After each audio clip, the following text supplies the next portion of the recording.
2023 was a year of extreme highs, emotional goodbyes, and record-setting performances on the local sports scene.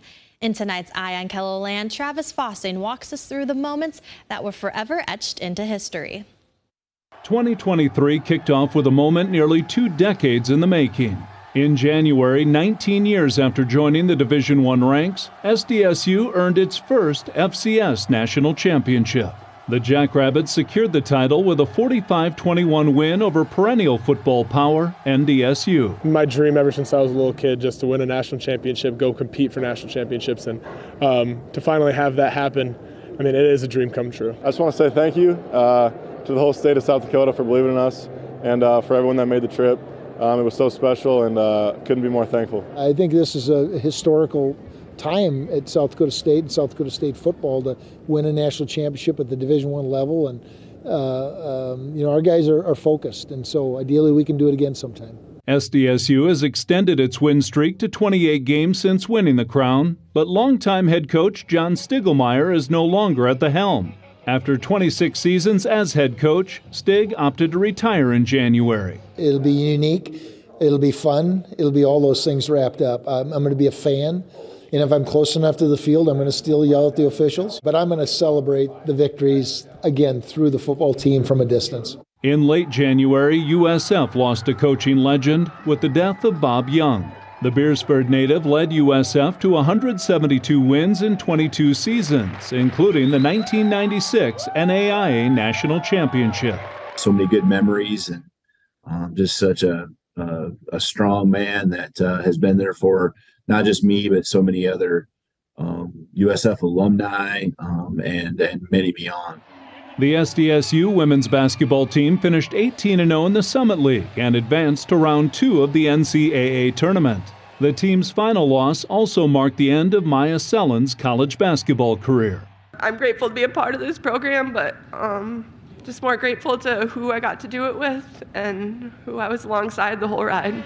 In March, AMSOIL Championship Snowcross made its way to Huset Speedway in Brandon. The event had worldwide coverage, including Swedish television. Talk to them about why they are doing snowcross. What's like the big deal in the USA? Why they come here from Scandinavia to compete? Once the snow melted, high school softball was introduced as a sanctioned sport in South Dakota. It'll definitely bring in some awareness, hey, softball's here, we're here to stay, and definitely have fun with it. In June, Huset's hosted the richest race in sprint car history, paying $250,000 to win the High Bank Nationals. A record-setting crowd saw David Gravel claim the checkered flag. Todd obviously owns David Gravel's car and Huset Speedway, so it was good for that. It's one of the top 3 wins of his career, and it's good for the sport and it's good for Huset Speedway. The money is $100,000 more than I won in Knoxville Nationals, so that makes it a lot better.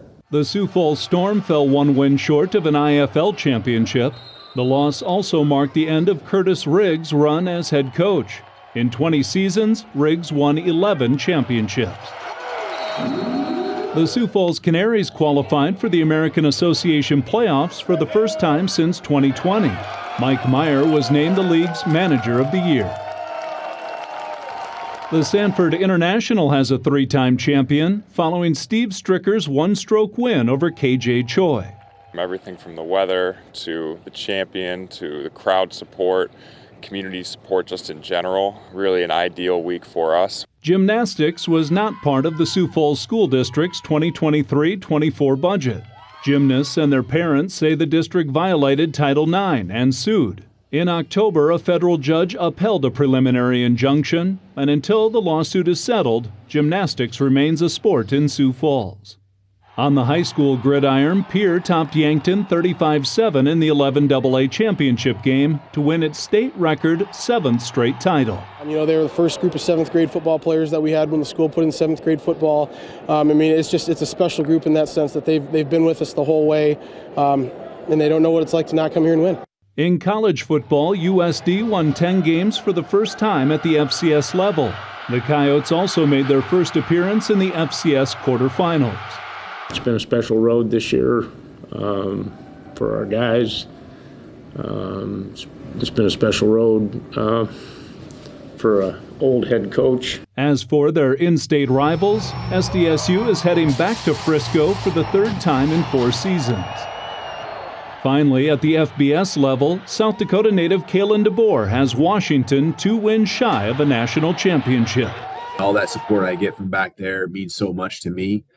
It does make me proud. I think a lot of the people back there are enjoying this as well. But that'll always be, where I started and where I came from, and I'm proud of it. With Eye on KELOLAND, I'm Travis Fossing.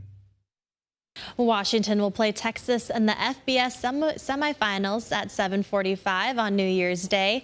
SDSU will attempt to start 2024 on a high note by securing a second straight FCS championship.